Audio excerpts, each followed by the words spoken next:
Have you ever had one of those days that starts out completely ordinary until a single moment turns your entire life upside down? Before we continue, make sure to subscribe. That Tuesday morning, I clocked in at Murphy's Diner like I always did. The place had been standing since the 1950s, red vinyl booths, coffee that could wake the dead, and a jukebox in the corner that only played the same 5 Elvis songs. For most of us in Millbrook, a quiet upstate New York town, Murphy's was less of a restaurant and more of a gathering spot. I was 24 then, balancing college classes during the day and waitress shifts at dawn. The money wasn't great, but the tips kept the lights on for me and my mom. She'd been raising me alone ever since my father supposedly died before I was born. That was her story, anyway. But she never told me much about him, just his name, Garrett. And the only trace I had was a single photograph I'd found when I was 7 years old. My mom and a boy, barely teenagers, standing by a lake with sunlight in their hair. On the back, in looping handwriting, were the words, "Linda, you are my whole world. Love you forever, Garrett." That signature, the bold G, the flowing letters, I'd traced it so many times over the years that it had become etched into me like a second heartbeat. So when, that morning, Pete, my manager, told me, "Kate, we've got some hotshot businessmen renting the corner booth today. Handle it. Keep the coffee full. Stay out of their way." I didn't think twice. People came and went, right? Except this wasn't just anyone. At exactly 10 a.m., a black car purred into the lot. Out stepped a man who looked like he belonged anywhere but Millbrook. Tall, perfectly tailored suit, salt and pepper hair, the kind of polished confidence you usually only see on magazine covers. He walked in like he already owned the diner. I plastered on my waitress smile and approached. "Good morning, sir. I'm Kate. Can I get you started with coffee?" "Please," he said, his voice deep, smooth, commanding but kind. "And thank you for making space today." There was something about the way he spoke, the way he held himself, that tugged at something inside me, familiar but impossible. A few minutes later, his attorney arrived, and soon they were bent over documents, whispering about acquisitions and contracts, worlds away from our cracked coffee mugs and greasy hash browns. I stayed busy, filled cups, cleared plates, tried not to eavesdrop until he pulled out a pen, a sleek gold one, and signed his name. I froze. My breath caught in my throat, because there on that paper was the exact same signature from the photograph I'd hidden for years, the bold G, the flowing letters, Garrett. The pot of coffee slipped from my hands and shattered against the linoleum floor. The whole diner turned to look, but I didn't care. My eyes were locked on him. I whispered, barely audible, "That's my dad's signature." He looked up, startled. "I'm sorry, what did you just say?" My hands shook as I stammered, "That signature, it's my father's signature, but that's impossible. My mom told me he died before I was born." His face drained of color. His pen slipped from his table and clattered against the table. He studied me, not just glanced, studied. My hair, my eyes, the curve of my jaw, like he was seeing something he'd lost years ago. "What's your name?" he asked, his voice suddenly quiet, almost trembling. "Kate, Kate Baker." "And your mother?" "Linda, Linda Baker." For a long moment, he said nothing. Then, almost to himself, in a voice so raw I barely recognized it, Linda?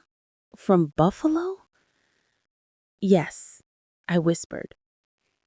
His eyes closed. He exhaled like the air had been knocked out of him. Oh my God, you're her daughter. You're my daughter. The world tilted beneath me. This couldn't be real. No, my father's dead. That's what my mom always said. He shook his head, grief in every line of his face. Your mother told you I was dead? Kate, my name is Garrett Kane. I was 17 when I met your mom.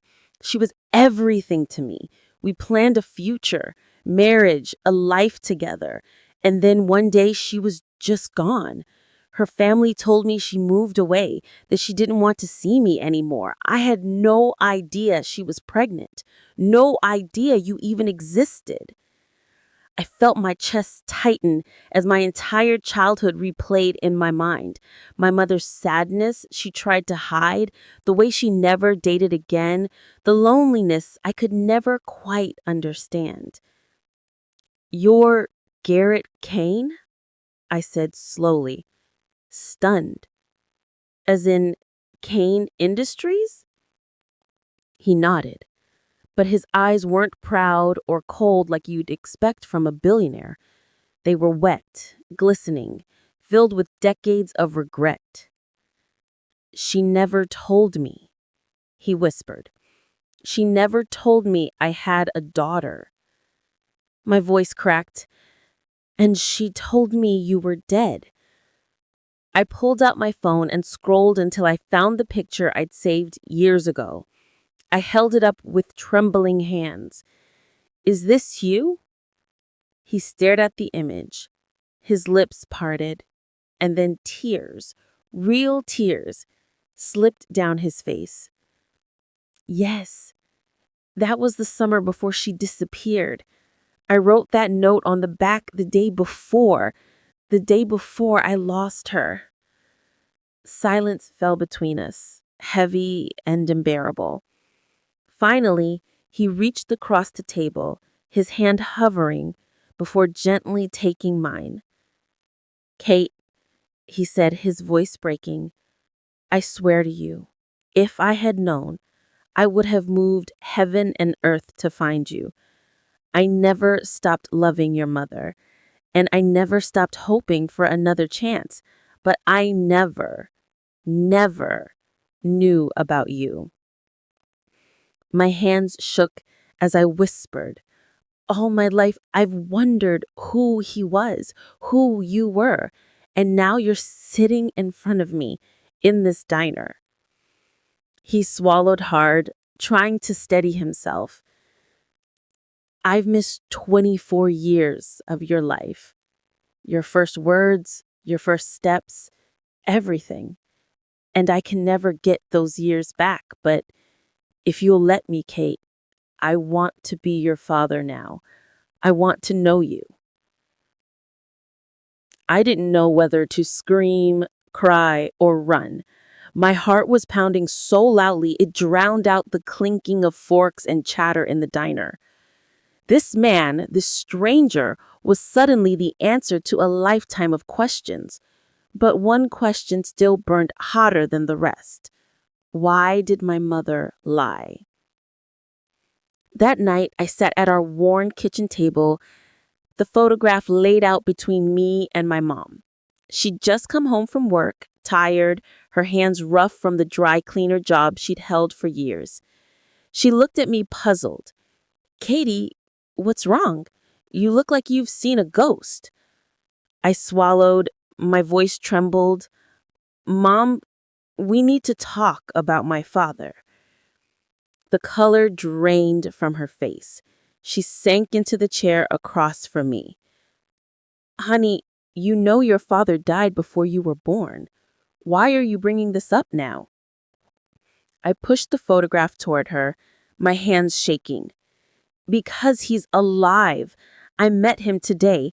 Mom, I met Garrett Kane. Her breath caught. The photograph trembled in her hands and tears spilled down her cheeks. Oh God, what have I done? The kitchen felt colder than ever that night. The hum of the refrigerator was the only sound between us, as my mother stared at the photo like it was a ghost from her past. Her hands trembled as she whispered, "You saw him? You spoke to him?" I leaned forward, my voice sharp with hurt. "Yes, Mom, I spoke to him, and he told me everything. You told me my father was dead. You made me believe I'd never know him. Why?" Her eyes filled with tears, but she didn't look at me.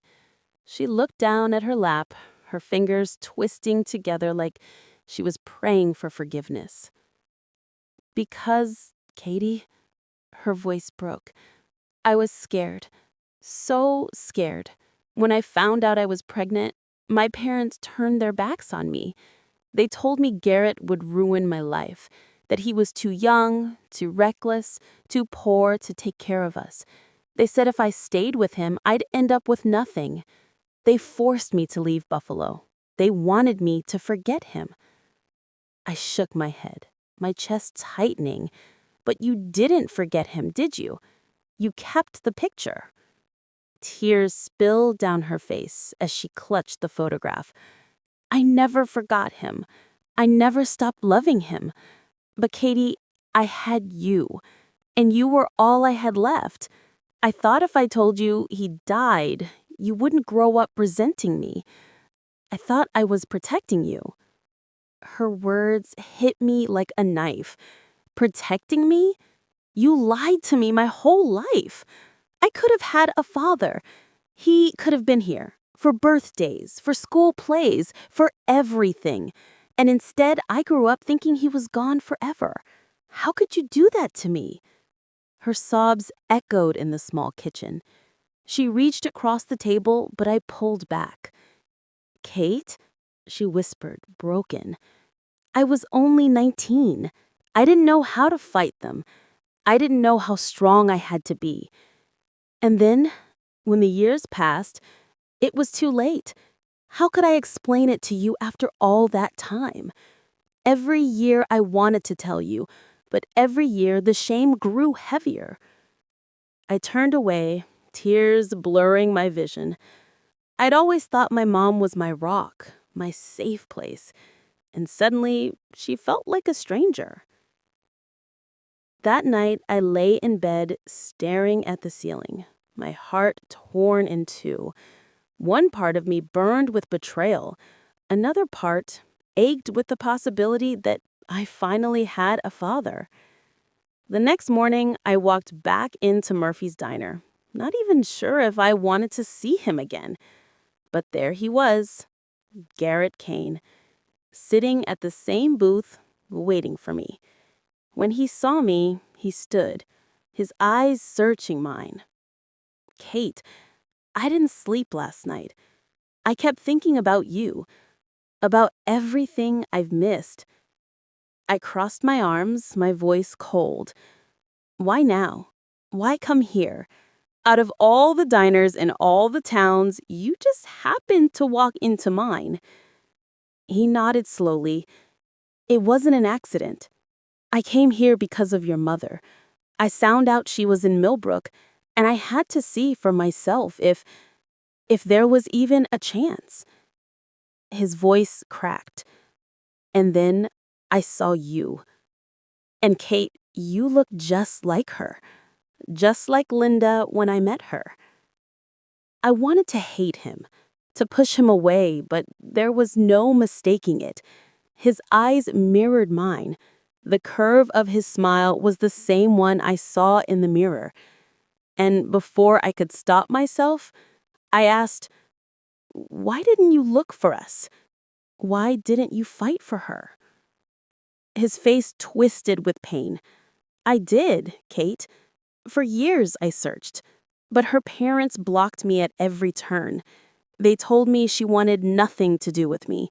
I thought she'd moved on, that she'd built a life without me. I was young, broke, powerless.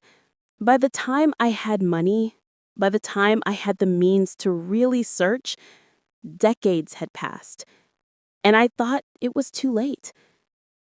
His hands shook as he reached into his wallet and pulled out something folded and worn. He placed it gently on the table in front of me. It was another photograph. My mom, 17, smiling in a summer dress. And on the back, in the same looping handwriting I knew so well, Linda, forever and always, by G. Tears blurred my vision as my fingers traced the letters. For the first time in my life, I wasn't looking at a mystery. I was looking at proof. Garrett's voice was soft. I can't undo the past, Kate. I can't erase the lies or the years I missed. But I want to know you now. I want to be in your life if you'll let me. I wanted to scream, to cry, to hug him, to run. A storm of emotions churned inside me, and I couldn't make sense of any of it. But I knew one thing. Nothing about my life would ever be the same again. That night, my mom confessed a truth even darker than the lie about my father's death. A truth that could destroy everything I thought I finally found.